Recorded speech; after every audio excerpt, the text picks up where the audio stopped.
நாட்டில் நல்லவங்க ஒருத்தர் 2 பேர் இருக்கிறதுனால தாங்க மழையே பெய்யுது அப்படின்னு சொல்கிறது உண்டு. நல்லார் ஒருவர் உளரேல் அவர் பொருட்டு எல்லாருக்கும் பெய்யும் மழை. சில சமயம் ரொம்ப பேர் திடீர்னு நல்லவங்களாகிடுவாங்க போல இருக்கு. அதனால தான் விடாமல் பேய் மழையாக கொட்டி தீர்த்துடுது. எல்லாரும் நல்லவங்களாகிட்டா உலகமே தாங்காது போல இருக்க. அப்பப்போ ஒருத்தர் 2 பேர் நல்லவங்களாகணும். அப்போ தான் சீராக மழை பெய்யும். மாதத்துக்கு 3 பேர் நல்லவங்களானா மாதம் மும்மாரி பொழியும். இதெல்லாம் வேடிக்கை பேச்சு. இப்போ இதெல்லாம் ஒரு பக்கம் இருக்கட்டும். இப்போ விஷயத்துக்கு வருவோம். ஒரு கும்பலில் நல்லவன் யார் அப்படிங்கிறத எப்படி கண்டுபிடிக்கிறது? இதுக்கு ஒரு வேடிக்கை கதை உண்டு. என்னுடைய நண்பர் ஒருத்தருக்கு அவங்க பாட்டியம்மா சொன்ன கதையும் அது. அது என்ன கதைன்னா, ஒரு ஊரில் ஒரு சமயம் பலமான மழை பெய்ய ஆரம்பிச்சுட்டு தான். இடி மின்னல் ரொம்ப கடுமையாக இருந்திருக்குது. ஆரம்பித்த மழை வர வர கடுமையாக ஆகிட்டு இருக்குதே தவிர நிற்கிற பாடாக தெரியல. ஊர் ஜனங்கள்லாம் பார்த்தாங்க. இதுக்கு மேலேயும் வீட்டுக்குள்ளே இருந்தால் ஆபத்துங்கிறத புரிஞ்சுக்கிட்டாங்க. ஏன்னா வீடெல்லாம் இடிஞ்சி விழுந்துருமோங்கிற பயம். உடனே எல்லாரும் புறப்பட்டு ஊருக்கு பொதுவாக இருந்த ஒரு மண்டபத்தில் போய் தங்கிக்கிட்டாங்க. மின்னல் கடுமையாக இருந்தது. இடி எந்த நேரத்துலையும் விழலாம்ங்கிற நிலைமை. எப்போ விழலாம்னு பார்த்துக்கிட்டு இருக்குது. அந்த மண்டபத்தில் இருந்த ஜனங்கள் மனசுக்குள்ளே ஒரு பயம். நம்ம கூட்டத்தில் யாராவது ஒரு கெட்டவன் பாவம் பண்ணவன் இருந்தால் கூட இடி இந்த மண்டபத்தில் விழுந்துரும். அது எல்லாருக்கும் ஆபத்து அப்படின்னு நினச்சாங்க. சரி, இதுக்கு என்ன பண்ணலாம் அப்படின்னு யோசனை பண்ணாங்க. அந்த கூட்டத்தில் ஒரு பெரியவர் இருந்தார். அவர் ஒரு யோசனை சொன்னார். இதை பாருங்க, அதுக்கு ஒரு வழி இருக்குது. அதோ எதிர்த்தாப்புல கொஞ்சம் தூரத்தில் ஒரு உயரமாக மரம் ஒன்று இருக்குது பாருங்க. பொதுவாக இடி சுலபமாக விழறது அது மாதிரி உயரமான மரத்தில் தான். நம்ம கூட்டத்தில் இருக்கிறவங்க எல்லாரும் ஒவ்வொருத்தராக போய் அந்த மரத்தை தொட்டு விட்டு திரும்பி வந்துடணும்.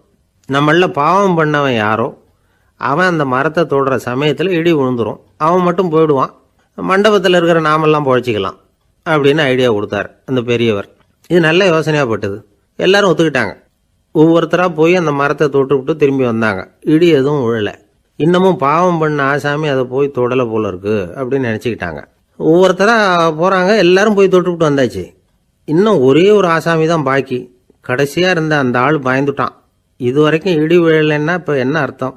இப்போ நாம தான் பாக்கி, நாம தான் தப்பு பண்ண ஆள் போல இருக்கு அப்படின்னு நினச்சிட்டான். அதனால் துணிச்சலாக போய் தொடுறதுக்கு பயந்தான். தயங்கிக்கிட்டே இருந்தான். இருந்தாலும் மற்றவங்கள்லாம் சும்மா இருப்பாங்களா? கட்டாயப்படுத்தி கழுத்தை பிடிச்சி தள்ளாத குறையா அவனை தள்ளி விட்டாங்க. போய் தொட்டுட்டு வாடான்னு. அவன் நடுங்கிட்டே போய் அந்த மரத்தை தொட்டான். அதே வினாடி ஒரு பயங்கரமான மின்னல் இடி விழுந்துட்டுது.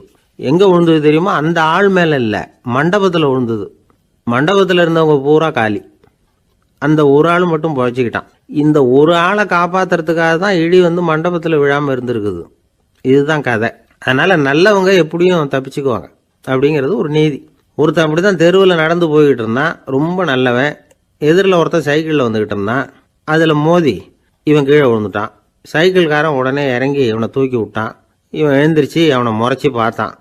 அப்படி பார்க்காதீங்க சார், நீங்கள் ரொம்ப புண்ணியம் பண்ணியிருக்கீங்க, அதுதான் இப்போ சைக்கிளில் மோதிக்கிட்டீங்க அப்படின்றான். என்ன அப்படி சொல்கிறேன் நான்? இவன் 10 நிமிஷத்துக்கு முன்னாடி நான் லாரி ஓட்டிகிட்டு வந்தேன், அப்போ நீங்கள் எதிரில் வந்திருந்தீங்கன்னா என்ன ஆயிருக்கும் அப்படின்னானா அவன். அள்ள அள்ள குறையாதது அட்சய பாத்திரம், அது நமக்கு தெரியும், கேள்விப்பட்டிருக்கிறோம். ஆனால் போட போட நிரம்பாத ஒரு பாத்திரம் உண்டு. அது என்ன தெரியுமா? நம்மள பல பேர்கிட்ட அந்த பாத்திரம் உண்டு. அதுதான் பேராசை அப்படிங்கிற பாத்திரம். அதை நிறைவு செய்யவே முடியாது. பேராசையை பற்றி சுஃபி இலக்கியத்தில் ஒரு பிரபலமான கதை உண்டான். அதை ஒரு பெரியவர் எடுத்து சொல்லியிருக்கிறார். ஒரு மன்னர் நகர்வலம் போயிட்டு இருக்கார். ஒரு பிச்சைக்காரன் மன்னர் எதிரில் வர்றான். பிச்சை போடுங்கிறான். என்னுடைய அமைதியை கெடுக்காதே போங்கிறார் மன்னர். அவன் சிரிக்கிறான். அரசே, உங்களுடைய அமைதி கெடக்கூடிய நிலையில் இருந்தால் அதுக்கு பேர் அமைதியே கிடையாது அப்படின்னானா. எதிரில் நிற்கிறது வெறும் பிச்சைக்காரன் இல்லை, யோகி அப்படிங்கிறத மன்னர் புரிஞ்சுக்கிட்டார். துறவியே, உங்களுக்கு என்ன வேணும்னாலும் கேளுங்க, கொடுக்குறேன்னாரா. அந்த துறவி மறுபடியும் சிரிக்கிறார். அரசே, உங்களால் முடியாததையெல்லாம் கொடுக்க முடியும்னு சத்தியம் செய்யாதீங்க அப்படின்னார். மன்னருக்கு கோபம் வந்துட்டுது. என்ன இவர் இப்படி சொல்கிறாரே அப்படின்னு நினைச்சார். நகர்வலத்தை பாதையிலேயே நிறுத்தினார். வாங்க அரண்மனைக்குன்னார். துறவியை அழைச்சிக்கிட்டு அரண்மனைக்கு வந்துட்டார். துறவி தன்கிட்ட இருந்த பிச்சை பாத்திரத்தை நீட்டினார். இது நிறைய எனக்கு பொற்காசுகள் வேணும் அப்படின்னாராம். அவ்வளவுதானா, இது ஒரு பெரிய காரியமா அப்படின்னு கையை தட்டினாராம் மன்னர். ஒரு பெரிய தாம்பாளம் நிறைய பொற்காசுகள் சேர்ந்தது. அதை அள்ளி போட்டார். போட போட அந்த பிச்சை பாத்திரம் நிரம்பவே இல்லை. பொற்காசுகள் போட போட அவ்வளவையும் உள்ளே வாங்கிக்கிட்டே இருக்குது. அரசாங்க கஜானாவே காலி ஆகிட்டுது. மூட்டை மூட்டையாக பொற்காசுகளை கொட்டி பார்த்துட்டாங்க. அது முழுங்கிக்கிட்டே இருக்குது. கடைசி வரைக்கும் அந்த பிச்சை பாத்திரம் நிரம்பவே இல்லை. அரசர்கிட்ட இருந்த கர்வம் போயிட்டுது. அப்படியே பொத்துன்னு துறவி காலில் விழுந்தார். அப்போ அந்த துறவி சொன்னாராம், மன்னா, இந்த பிச்சை பாத்திரத்தை உங்களால் மட்டும் இல்லை, வேற யாராலையும் நிரப்ப முடியாது.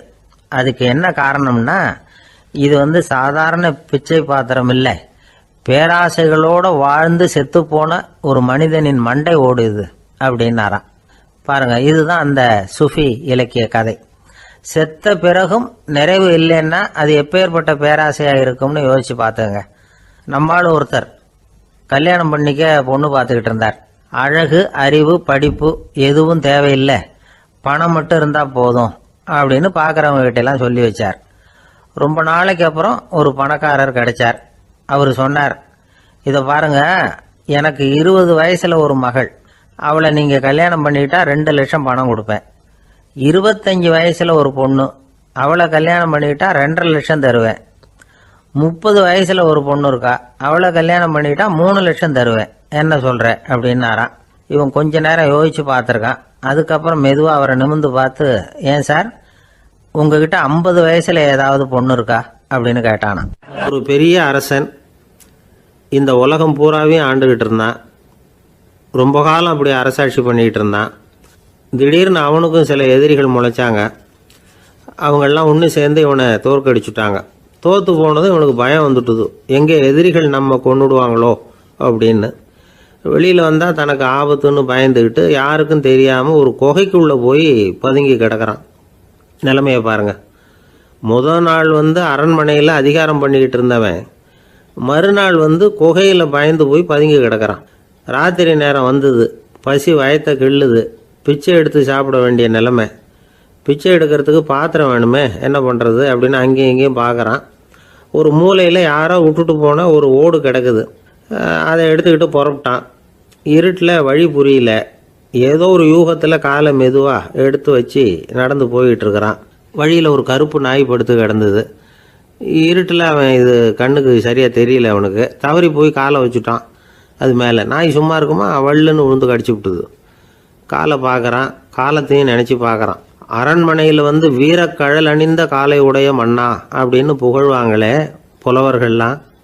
ஆனால் அது இன்னைக்கு நாய் கடித்த காலம் ஆயிட்டுதே அப்படின்னு நினைக்கிறான். அது மட்டும் இல்லை, முன்னாடியெல்லாம் பொற்கிண்ணங்களில் தான் அவன் சாப்பிடுவான். ஆனால் இப்போது உடஞ்சி போன ஓட்டு, அது ஓட்டை கையில் வச்சுக்கிட்டு நிற்கிறான். அதில் யாராவது சாப்பாடு போடுவாங்களான்னு. முன்னாடியெல்லாம் நிறைய பேர் அரண்மனைக்கு வருவாங்க. அரசருக்கு காணிக்கைன்னு சொல்லி இவன் காலடியில் கொண்டாந்து கொட்டுவாங்க. அப்போல்லாம் இவன் அந்த ஜனங்களுடைய முகத்தை திரும்பி கூட பார்க்கறதில்ல, ரொம்ப கர்வமாக உட்காந்துருப்பான். அதே ஆள் இன்றைக்கி எல்லார் கண்ணுலேயும் படுறது மாதிரி பிச்சை எடுத்துக்கிட்டு இருக்கிறான். அப்போலாம் காணிக்கைகளை தன்னுடைய கையால் வாங்கிறது தனக்கு கௌரவ குறைச்சல்னு நினச்சி தன்னுடைய வேலைக்காரங்களை விட்டு தான் அதை வாங்க சொல்லுவான். இப்போ பார்த்தீங்கன்னா அவனே தன் கையாலேயே பிச்சை வாங்குறான். நினச்சி பாருங்கள், அந்த மனுஷன் நாள் அரசன், மறுநாள் பிச்சைக்காரன். எவ்வளோ வித்தியாசம்! செல்வம் தான் இப்படி ஒரு வித்தியாசம் ஏற்படுறதுக்கு காரணம். அப்படிப்பட்ட செல்வம் வாழ்க்கையை நடத்துறதுக்கு நமக்கு தேவைதான். ஆனால் அதையே நாம் அடைய வேண்டிய பயனாக நினைக்கிறோம் பாருங்கள், அதுதான் வேடிக்கை. இதை நம்மாழ்வார் அழகாக ஒரு பாசுரத்தில் சொல்கிறார். ஒரு நாயகமாய் ஓட உலகுடன் ஆண்டவர், கருணாய் கவர்ந்த காலர், சிதைகிய பானையர், பெருநாடு காண இம்மையிலே பிச்சைதாம் கொள்வர், திருநாரணன் தாழ் காலம் பெற சிந்தித்து உய்மினோ அப்படிங்கிறார் நம்மாழ்வார். ஒரு பெரிய பணக்காரர் ஒரு துறவிகிட்ட போய், சாமி என்கிட்ட நிறைய பணம் இருக்குது, இருந்தாலும் நிம்மதி இல்லை, என்னால் நிம்மதியாக இருக்க முடியல, என்ன காரணம்னு கேட்டாராம். உடனே அந்த துறவி இதுக்கு நேரடியாக பதில் சொல்லாமல் பக்கத்தில் நின்றுக்கிட்டு இருந்த ஒரு குழந்தைய கூப்பிட்டார். அது ஓடியாந்தது. ஒரு ஆப்பிள் பழத்தை எடுத்து அது கையில் கொடுத்தார். அதை வாங்கிக்கிட்டு குழந்தை சிரிச்சுது. இன்னொரு பழத்தை எடுத்து கொடுத்தார். அதை இன்னொரு கையில் வாங்கிட்டு சிரிச்சுது. 3வது ஆப்பிள் எடுத்து கொடுத்தார். 2 பழத்தையும் நெஞ்சில் அணைச்சிக்கிட்டு 3வது பழத்தையும் வாங்கிறதுக்கு முயற்சி பண்ணிச்சு. ஆனால் அது உடனே நழுவி கீழே விழுந்து உருண்டு ஓடிச்சு. ஏற்கனவே இருந்ததும் விழுந்துட்டுது. இப்போ அந்த குழந்தை அழ ஆரம்பிச்சுட்டுது. இப்போ அந்த துறவி பணக்காரர்கிட்ட சொன்னாராம், குழந்தைய கவனிச்சியா, 2 ஆப்பிள் போதும்னு அது நினச்சிருந்தா இப்போ அது அழ வேண்டிய அவசியம் வந்திருக்குமா அப்படின்னாராம். எதுவுமே அளவுக்கு மிஞ்சினா துன்பம்தான். இந்த காலத்தில் இதெல்லாம் யாரு காதில் வாங்குறாங்க? ஒருத்தனை நல்ல வழிக்கு கொண்டு வரணும்னு நினச்சி அவனை கூப்பிட்டு உட்கார வச்சு இந்த கதையை சொல்லிகிட்டு இருந்தாங்க. சொல்லிவிட்டு அந்த குழந்தை செஞ்சது தப்பு தானே அப்படின்னு கேட்டிருக்கிறாங்க. ஆமாம், தப்பு தான். நானாக இருந்தால் அப்படி செஞ்சிருக்க மாட்டேன் நானா இவன். 2 பழமே போதும்னு சொல்லியிருப்பியா அப்படின்னு கேட்டிருக்காங்க. அப்படி இல்லைங்க, அவர் கொடுக்க கொடுக்க ஒவ்வொரு பழமாக வாங்கி பின்னாடி வச்சுட்டு மறுபடியும் கையை நீட்டுவேன் அப்படிங்கிறானா. இவெல்லாம் எந்த காலத்தில் திருந்துறது? ஒருத்தர் இருக்கார், நல்ல உத்தியோகத்தில் தான் இருக்கிறார். ஆனால் எப்போ பார்த்தாலும் முகத்தை வெறுப்பாக வச்சிருப்பார். அப்படியே வருவார் போவார். ஏன் சார் இப்படி இருக்கிறீங்க அப்படின்னு விசாரித்தோம். ஏன்டா இந்த வேலைக்கு வந்தோம்னு இருக்கு சார் அப்படின்னார். உங்கள் வேலை உங்களுக்கு பிடிக்கலையா அப்படின்னு கேட்டோம். இல்லைன்னார். இப்படிப்பட்டவங்க வெற்றிகரமான வாழ்க்கை வாழ முடியாது. இது நிபுணர்கள் கருத்து. வேலையை நேசிக்க தெரிந்தவர்கள் வெற்றி பெறுவார்கள் அப்படிங்கிறாங்க அவங்க. எந்த துறையாக இருந்தாலும் சரி, அந்த துறையில் வெற்றிகரமாக இருக்கிறவங்கள விசாரித்து பாருங்க. எனக்கு என்னுடைய வேலை ரொம்ப பிடிக்கும் அப்படின்னு சொல்கிறவங்களா தான் இருப்பாங்க. அப்படி இருந்தால் தான் அது வெற்றிகரமாக இருக்க முடியுது அவங்களால. ஒருத்தனுக்கு பிடித்தமான பொழுதுபோக்கே அவனுடைய தொழிலாக இருந்துட்டுதுன்னா அவனை மாதிரி கொடுத்து வச்சவன் வேற யாரும் இல்லை அப்படிங்கிறார் பெர்னாட் ஷா. ஒரு தடவை மன்னர் ஹுமாயூன் உயிரை தண்ணீர் முண்டு ஊற்றுகிற தொழிலாளி ஒருத்தர் காப்பாத்தினாராம் அந்த ஹுமாயூன் உயிரை. உடனே மன்னர் கேட்டிருக்கார், உனக்கு என்ன வேணும்னாலும் கேளு தரேன், உயர் பதவி வேணுமா அப்படின்னு கேட்டாராம். மன்னா, மக்களின் தாகம் தீர்க்கக்கூடிய இந்த பணியை விட உயர்ந்தது உண்டா அப்படின்னாராம் அந்த தொழிலாளி. அவரால் அவருடைய வேலையை நேசிக்க முடிஞ்சுது. அதனால் மகிழ்ச்சியாக இருக்க முடிஞ்சுது. நாமெல்லாம் அப்படி இல்லை. வேலை கிடைக்கிற வரைக்கும் கிடைச்சா போதும் அப்படின்னு இருக்கோம். கிடைச்சதுக்கப்புறம் ஏன்டா அந்த வேலைக்கு வந்தோம்னு ரொம்பவும் அழுத்துக்குவோம். சரி, நாம் இருக்கிற இடத்துல நாம் வெற்றிகரமாக இருக்க வழி உண்டா அப்படின்னா உண்டுன்னு சொல்கிறாங்க. அதாவது மன இயல் நிபுணர்கள் இருக்கிறாங்க இல்லையா, அவங்க அதுக்கு முக்கியமாக 6 வழிகள் சொல்கிறாங்க. நீங்கள் ஒரு அலுவலகத்தில் வேலை பார்க்குறவரா அப்படின்னா இதை கேளுங்க. அதாவது உங்கள் மேலதிகாரி எதிர்பார்ப்புக்கு தகுந்த மாதிரி உங்கள் வேலை இருக்குதா? அப்படி இல்லைன்னா முதல்ல உங்கள் வேலையின் தரம் உயரணும். உங்களுக்கு மேலே கீழே வேலை பார்க்குற பணியாளர்கள்கிட்ட நல்ல விதமாக பழகுறீங்களா? அந்த உறவு முறையில் ஏதாவது குறை இருந்தால் அதை கண்டுபிடிச்சி சரி பண்ணுங்க. நம்பிக்கைக்கு உரியவர் அப்படின்னு நீங்கள் பேர் எடுக்கணும். நீங்கள் எடுக்கிற முடிவு நல்ல முடிவாக தான் இருக்கும் அப்படின்னு அடுத்தவங்க சொல்லணும். உங்கள் தோற்றத்துக்கு முக்கியத்துவம் கொடுங்க. இது மனம் உடல் 2ம் சம்பந்தப்பட்டது. அதனால் மனசையும் ஆரோக்கியமாக வச்சுருக்கணும், உடம்பையும் ஆரோக்கியமாக வச்சுருக்கணும். உங்களுடைய நிர்வாகம் செயல்படுற விதத்தை நல்லா புரிஞ்சு வச்சுக்கணும். உங்களுடைய நிர்வாகம் இப்போ ஒரு காரியம் செய்யுதுன்னு வச்சுங்க, ஏன் அப்படி செய்யுது, எதுக்காக அப்படி செய்யுது, அதனுடைய குறிக்கோள் என்ன, அது நீடிக்கிறதுக்கு காரணம் என்ன, இதெல்லாம் தெரிஞ்சுக்கணும். சிரிப்புக்கு வஞ்சகம் பண்ணக்கூடாது. நல்லா சிரிக்கணும், அப்போ தான் அது திரும்ப கிடைக்கும். கடந்த கால தோல்வியை பற்றி கவலைப்படக்கூடாது. முதலாளி விருப்பம் தெரிஞ்சு நடந்துக்கிறது நல்லது தான். அதுக்காக காக்கா பிடிக்கணுங்கிற அவசியம் இல்லை. உங்களுக்கு ஒரு பொறுப்பான வேலை கிடைக்குது, உடனே சத்தம் குழப்பம் அப்படின்னு சூழ்நிலையை இறுக்கமாக ஆக்கிடக்கூடாது. எந்த சூழலையும் இயல்பாக கையாளக்கூடியவர் அப்படிங்கிறத காட்டணும். இதெல்லாம் உங்கள் துறையில் நீங்கள் வெற்றி பெற நிபுணர்கள் சொல்கிற யோசனைகள். இவ்வளவு விவரமும் சொல்லிவிட்டு ஒருத்தரை பார்த்து கேட்டோம், இப்போ சொல்லுங்க, நீங்கள் செய்கிற வேலை உங்களுக்கு பிடிச்சிருக்குதா அப்படின்னோம். ரொம்ப ரொம்ப பிடிச்சிருக்குது அப்படின்னார். சரி, என்ன செஞ்சிட்டு இருக்கிறீங்க அப்படின்னு கேட்டோம். சும்மா தான் இருக்கிறேன் அப்படின்னார் அவர். ரொம்ப அவசரமாக போயிட்டு இருந்தார். எங்கே சார் போகிறீங்கன்னு கேட்டோம். எனக்கு வேண்டியப்பட்ட ஒருத்தருக்கு குழந்தை பிறந்திருக்கிறதாக செய்தி வந்திருக்கு, அதுதான் ஆஸ்பத்திரிக்கு போயிட்டுருக்கேன், பார்த்துட்டு வரலாம்னு அப்படின்னார். அப்படின்னா கொஞ்சம் இப்படி உட்காருங்க அப்படின்னோம். சில விவரமெல்லாம் சொல்கிறேன், கேட்டுட்டு போங்க அப்படின்னோம். உட்காந்தார். அப்புறம் சொல்ல ஆரம்பித்தோம். புதுசாக பிறந்திருக்கிற ஒரு குழந்தைய பார்க்க போகிறதுன்னா அது சாதாரண விஷயம் இல்லை. அதில் ரொம்பவும் கவனமாக நடந்துக்கணும். புது குழந்தைக்கு நோய் சுலபமாக தொற்றும். முக்கியமாக காற்று மூலமாக பரவுகிற நோய்கள் சுலபமாக வந்துடும். அதனால் நமக்கு உடம்பு சரியில்லைன்னா குழந்தைய விட்டு கொஞ்சம் தள்ளியே இருக்கிறது தான் நல்லது. பெரியவங்களை பொறுத்த வரைக்கும் சாதாரணமாக உள்ள ஒரு கிருமி கூட குழந்தைய பொறுத்த வரைக்கும் ரொம்ப மோசமான ஒரு கிருமியாக இருக்கும். சில வெளிநாடுகளில் எப்படி தெரியுமா, பிறந்த குழந்தை தூங்கிக்கிட்டு இருக்கிற ஒரு ரூமுக்கு போகணும்னா போகிறவங்க முகமூடி போட்டுக்கணும், காலணிகளை மாற்றிக்கணும், அவ்வளவு சுத்தமாக உள்ளே போய் பார்த்துட்டு வரணும். பொதுவாக சில ஆஸ்பத்திரிகளில் பார்த்தீங்கன்னா பார்வையாளர்கள் நேரத்தில் விசிட்டிங் ஹவர்ஸ் தாயை விட்டு குழந்தைய தனியாக பிரித்து வச்சுருவாங்க. எதுக்குன்னு நினைக்கிறீங்க? அந்த நேரம் பல பேர் வருவாங்க போவாங்க, அவங்க கை கால் சுத்தமாக இருக்காது. சுத்தம் இல்லாத கைகள் மூலமாக கிருமிகள் பரவும். சுத்தம் இல்லாத கைன்னா மண்ணு தூசி படிஞ்சிருக்கிற கை மட்டும் தான் அர்த்தம் இல்லை. சாலையில் கையை வீசிக்கிட்டு நடந்து வர்றீங்க, குழந்தைய பொறுத்த வரைக்கும் அது கூட சுத்தம் இல்லாத கை தான். தாயை தவிர மற்றவங்க குழந்தைய தூக்காமல் பார்த்துக்கிறது நல்லது. தாய் கூட அளவோட கொஞ்சிறதோட நிறுத்திக்கணும். புதுசாக ஒரு குழந்தைய பெற்றிருக்கிற பொண்ணுக்கிட்ட மற்ற தாய்மார்கள் ஏதாவது சொல்லிக்கிட்டே இருப்பாங்க. குழந்தைய அப்படி வளர்க்கணும் இப்படி வளர்க்கணும் அப்படின்னு ஏதாவது அட்வைஸ் பண்ணிக்கிட்டே இருப்பாங்க.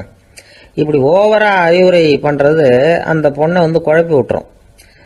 அதனால் அப்படிலாம் பண்ணக்கூடாது. அந்த பெண்ணே ஏதாவது கேட்டால் கூட டாக்டர் சொல்ல வேண்டிய விவரங்களை எல்லாம் நாமே சொல்லிக்கிட்டு இருக்கக்கூடாது. புதுசாக பிறந்திருக்கிற குழந்தைய மட்டும்தான் இப்படி பார்க்கணும்னு இல்லை. ஒரு நோயாளி குழந்தைய பார்க்க போகிறதுனா கூட ரொம்ப எச்சரிக்கையாக தான் நடந்துக்கணும். ஒரு தின்பண்டமோ விளையாட்டு சாமானோ அந்த குழந்தைக்கு நாம் வாங்கிட்டு போகிறதா வச்சுக்குவோம். அதை நேராக கொண்டுகிட்டு போய் அந்த குழந்தைகிட்டே கொடுக்கக்கூடாது. அதோட அப்பா அம்மா கிட்ட ரகசியமாக கொடுக்கலாம். அவங்க முடிவு பண்ணட்டும் குழந்தைகிட்ட அதை கொடுக்கலாமா வேண்டாமாங்கிறத. அவங்களுக்கு தான் தெரியும் அதோட மனசும் உடம்பும். உங்கள் அக்கறையை காட்டுறதா நினச்சிக்கிட்டு குழந்தை வாயில் எதையும் கொண்டுட்டு போய் போடாதீங்க. போகிறப்போ உங்கள் வீட்டு குழந்தையும் அழைச்சிட்டு போகாதீங்க. இது நோயை வாங்கிட்டு வந்துடும், அல்லது புதுசாக ஒரு நோயை அதுக்கிட்ட கொடுத்துட்டு வந்துடும். என்னதான் உங்களுக்கு பழக்கமான குழந்தையா இருந்தால் கூட அதுக்கு விருப்பம் இல்லைன்னா பேசக்கூடாது. அங்கே போய் அவங்க பள்ளிக்கூடத்தை ஞாபகப்படுத்திட்டு இருக்கக்கூடாது. நோயில் இருக்கிறப்ப ஸ்கூலை பற்றி பேச அது விரும்பாது. ஆஸ்பத்திரியை விட்டு வெளியில் புறப்படுறப்போ குழந்தைகிட்ட சொல்லணும்னு அவசியம் இல்லை. அதோட அப்பா அம்மா கிட்ட சொல்லிவிட்டு புறப்பட்டா போதும், குழந்தை கோபிச்சிக்காது. சமூக சம்பிரதாயத்தை பற்றி அது கவலைப்படுறதில்லை. இப்படி எல்லா விவரமும் நம்ம எதிரில் உட்காந்துருந்தவங்க கிட்ட சொல்லி முடித்தோம். ரொம்ப நன்றி சார் அப்படின்னு சொல்லிவிட்டு அவர் புறப்பட்டார். குழந்தைங்க கொஞ்சம் வளர்கிற வரைக்கும் தான் நாம் எச்சரிக்கையாக இருக்கணும்னு இல்லை, வளர்ந்த பிறகு இன்னும் எச்சரிக்கையாக இருக்கணும். ஒரு பையன் பள்ளிக்கூடத்துலேருந்து திரும்பி வீட்டுக்கு வந்தான். முகம் பூரா நகத்தால் கீறி இருந்தது.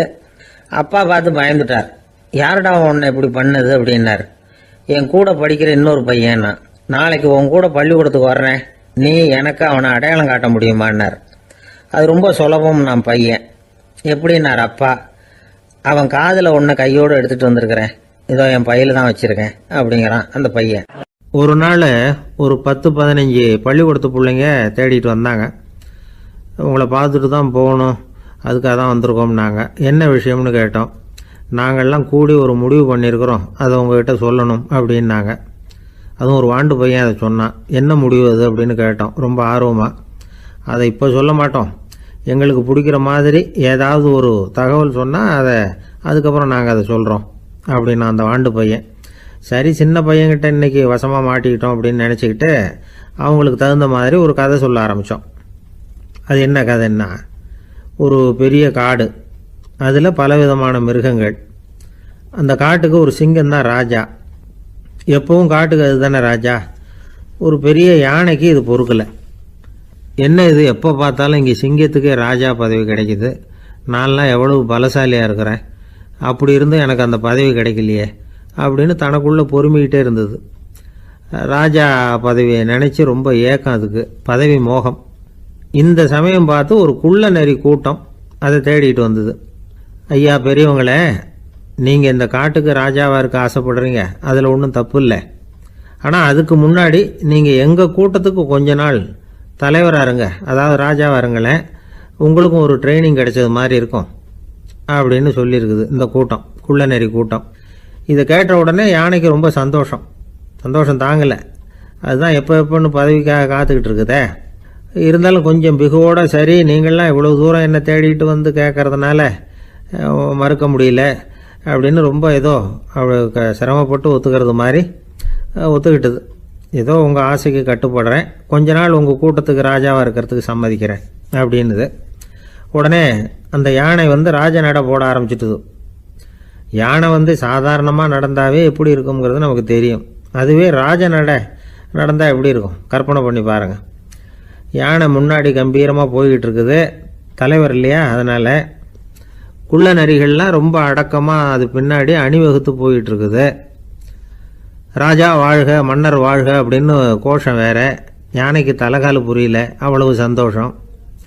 அந்த யானைக்கு செருக்கு ஆணவம் எல்லாம் ஏற்பட்டு போச்சு. அதுக்கப்புறம் அது தரையை பார்க்குமா, நிமிர்ந்து நடக்க ஆரம்பிச்சுட்டுது. தரையை பார்க்குறதே இல்லை. அப்படி போயிட்டுருக்கிறப்போ ஒரு சதுப்பு நிலத்தில் திடீர்னு காலை வச்சுட்டுது. அவ்வளோதான், கால் உள்ளே போட்டுது. இன்னொரு காலை எடுத்து வச்சுது, அதுவும் உள்ளே போட்டுது. அந்த 2 காலையும் எடுக்கிறதுக்காக அடுத்த 2 காலையும் அழுத்திச்சு, அதுவும் உள்ளே போக ஆரம்பிச்சுட்டுது. இப்போ 4 காலம் வசமாக சேத்துல அழுந்தி போச்சு, எடுக்க முடியல. குள்ள நரிகள்லாம் அதை சுற்றி சுற்றி வந்தது. சிலது சுற்றி நின்று டான்ஸ் ஆட ஆரம்பிச்சுட்டுது யானையை பார்த்துட்டு. இதை யானை பார்த்தது. என்ன இது தலைவர், நான் தவிச்சுக்கிட்டு இருக்கிறேன், தொண்டர்கள்லாம் சுற்றி நின்று வேடிக்கை பார்த்துக்கிட்டு இருக்கிறீங்க, டான்ஸ் ஆடுறீங்க அப்படின்னு கேட்டுதான். தொண்டர்களே, தலைவர் நான் தவிச்சுக்கிட்டு இருக்கிறது உங்களுக்கு தெரியலையா?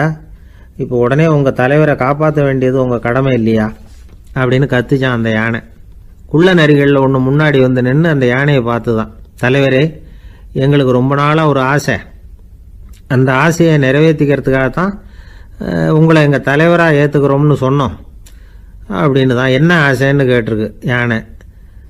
யானை கறி சாப்பிட்டு பார்க்கணுங்கிறது எங்களுக்கு ரொம்ப நாளாக ஆசை, அது இன்றைக்கி தான் நிறைவேற போகுது அப்படின்னு தான் அந்த நரி. இதை கேட்ட உடனே அந்த யானை அப்படியே மூர்ச்சி ஆகிட்டு தான். நரிகள்லாம் அது மேலே ஏறி குதற ஆரம்பிச்சுட்டு தான். பதவி மேலே இருந்த பேராசை அந்த பலசாலியான யானையையே மாட்டி விட்டுட்டுது பார்த்தீங்களா அப்படின்னு சொல்லி முடித்தோம் இந்த கதையை அந்த சின்ன பிள்ளைங்கக்கிட்ட. சரிங்க, இப்போ நாங்கள் உங்களை தேடி வந்த விஷயம் என்னங்கிறத சொல்லவா அப்படின்னா ஒரு வாண்டு பையன். சீக்கிரம் சொல்லு தம்பி, சஸ்பென்ஸ் தாங்கலை அப்படின்னோம்.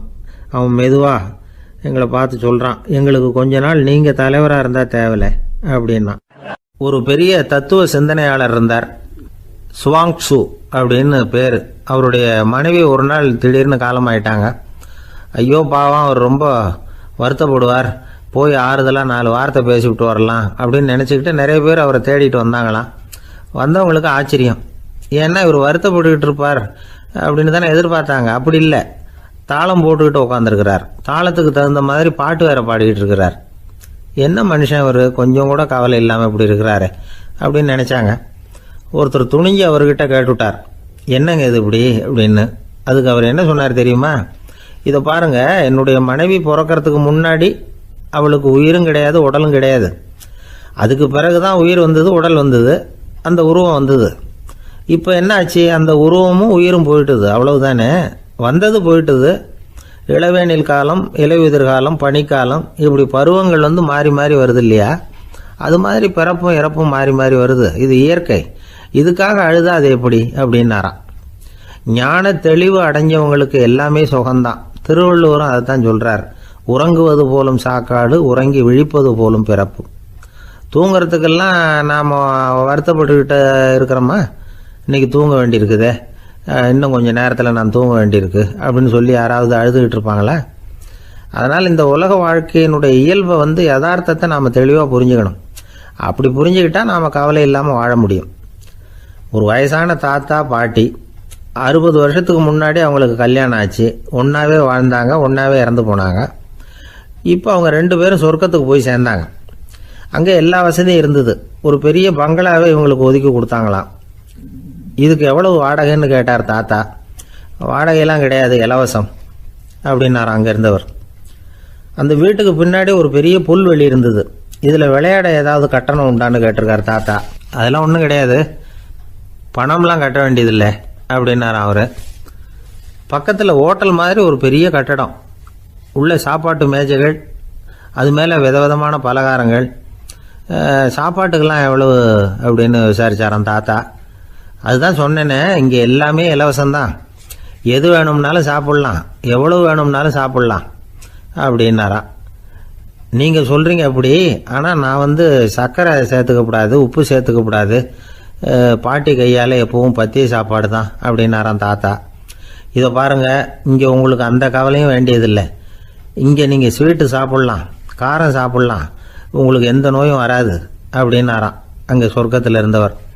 இதை கேட்ட உடனே அந்த தாத்தா பக்கத்தில் நின்ன பாட்டியை பார்த்து கத்தினாராம், அடி பாவி, எல்லாத்தையும் கெடுத்துட்டியே, நீ எனக்கு பத்திய சாப்பாடு போடாமல் கண்டதை திங்க விட்டுருந்தா 10 வருஷத்துக்கு முன்னாடியே நான் இங்கே வந்து சேர்ந்துருப்பேனே அப்படின்னாராம்.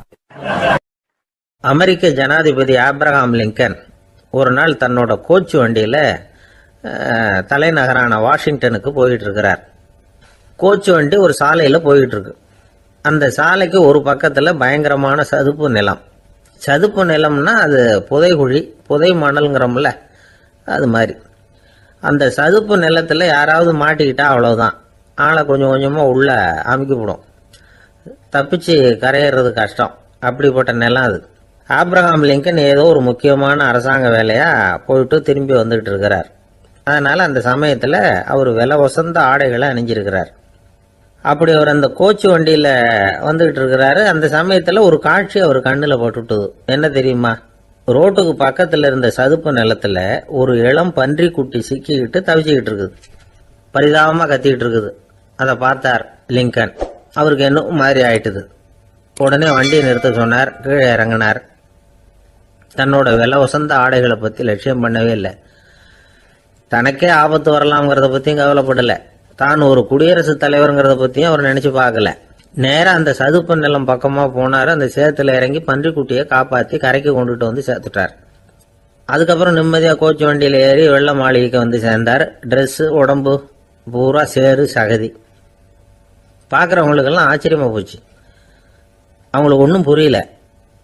இவர் நேராக ட்ரெஸ்ஸு மாற்றிக்கிறதுக்காக போனார். கோச்சு வண்டி ஓட்டிகிட்டு வந்தவங்கிட்ட போய் எல்லாரும் கேட்டாங்க என்ன ஆச்சு அப்படின்னு. அவர் வர்ற வழியில் நடந்த விவரத்தை சொன்னார். ஆப்ரஹாம் லிங்கனுடைய இந்த இறக்க குணத்தை எல்லாரும் பாராட்டினாங்களாம், புகழ்ந்தாங்களாம். ஆனால் இதுக்கு லிங்கன் என்ன பதில் சொன்னார் தெரியுமா? தயவு பண்ணி இந்த புகழ்ச்சியான பேச்சையெல்லாம் ஒதுக்குங்க, அதெல்லாம் வேணாம். அந்த சின்ன பிராணி சகதியில் மாட்டிக்கிட்டு துடிச்சிக்கிட்டு இருந்தது, அதை பார்த்தேன். உடனே என்னுடைய இதயத்தில் ஒரு முள்ளு தைச்சது மாதிரி ஒரு உணர்வு. அந்த முள்ளை பிடுங்கி எறிஞ்சேன், அவ்வளவுதான். உண்மையில் அந்த பிராணிக்கு நான் உதவினேங்கிறத விட எனக்கு ஏற்பட்ட இன்னலை போக்கிக்கிட்டேன் அப்படிங்கிறது தான் உண்மை. அதுதான் பொருத்தம். அப்படி இருக்கிறப்போ இதில் புகழறதுக்கு என்ன இருக்குது அப்படின்னாரு ஆப்ரஹாம் லிங்கன். எவ்வளவு யதார்த்தமான வார்த்தைகள் பாருங்க. இந்த காலத்தில் நம்மளையும் பல பேர் அப்படி உண்டு. நீச்சல் தெரியாத ஒரு ஆள் தண்ணியில் இறங்கிட்டான். தண்ணி ஆழம்ங்கிறது அப்புறமா தான் தெரிஞ்சுது. தத்தளிக்க ஆரம்பிச்சுட்டான். வாழ்னு கத்துறான். கரையில் நின்றுட்டு இருந்த ஒருத்தர் இதை பார்த்தார். உடனே அவருக்கு இதயத்தில் முள்ளு தைச்சது மாதிரி ஒரு உணர்வு. உடனே குபீர்னு தண்ணியில் பாஞ்சார். அவரை காப்பாற்றி கரைக்கு கொண்டுட்டு வந்து சேர்த்தார். இதை பார்த்துக்கிட்டு இருந்த இன்னொருத்தர் காப்பாற்றின அந்த ஆளை பாராட்டி புகழ்ந்தார். என்ன புகழாதீங்க சார் அப்படின்னார் அவர். ஏன்னு கேட்டார் இவர். நான் அந்த ஆளை ஏன் காப்பாற்றினேன் தெரியுமா? அவன் நேற்றுக்கு என்கிட்ட 300 ரூபா கடன் வாங்கியிருக்கிறான். இவன் தண்ணியில் போட்டான்னா நான் கொடுத்த கடனும் தண்ணியில் போடும். அதனால தான் விழுந்து காப்பாற்றினேன் அப்படின்னா அந்த ஆள். தேசத்து மேலேயும் தாய்மொழி பேர்லையும் செலுத்துற அன்புக்கு அபிமானம்னு பேர்.